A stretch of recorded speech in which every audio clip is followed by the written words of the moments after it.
जनसेवा मंडळ संचलित साई होमिओपॅथिक मेडिकल कॉलेज आणि नित्यानंद होमिओपॅथिक हॉस्पिटल दुर्गाडी फाटातर्फे महाराष्ट्र वैद्यकीय विद्यापीठाचा 19वा वर्धापन दिन मोठ्या उत्साहात साजरा करण्यात आला।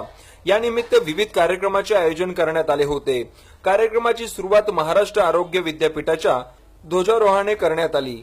यावेळी संस्थेचे प्राचार्य डॉक्टर धनराज गोपाल, सीईओ आणि उपप्राचार्य doctor JP Shukla, doctor Baban Khadse आदी मान्यवर उपस्थित होते।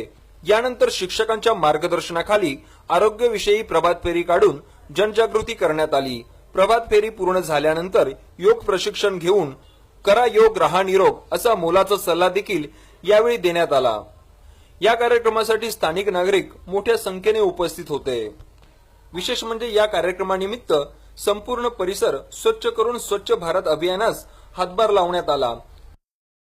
जनसेवा मंडळ संचलित साई होमिओपॅथी मेडिकल कॉलेज तर्फे आज आमचे कॉलेजचे संपूर्ण विद्यार्थी, साई होमिओपॅथी मेडिकल कॉलेजचे विद्यार्थी, हॉस्पिटलचे स्टाफ, टीचिंग नॉन टीचिंग सर्व स्टाफ या सर्वांनी उत्साहाने 19वा महाराष्ट्र युनिव्हर्सिटी ऑफ हेल्थ सायन्सचं वर्धापन दिवस साजरा केलेला आहे।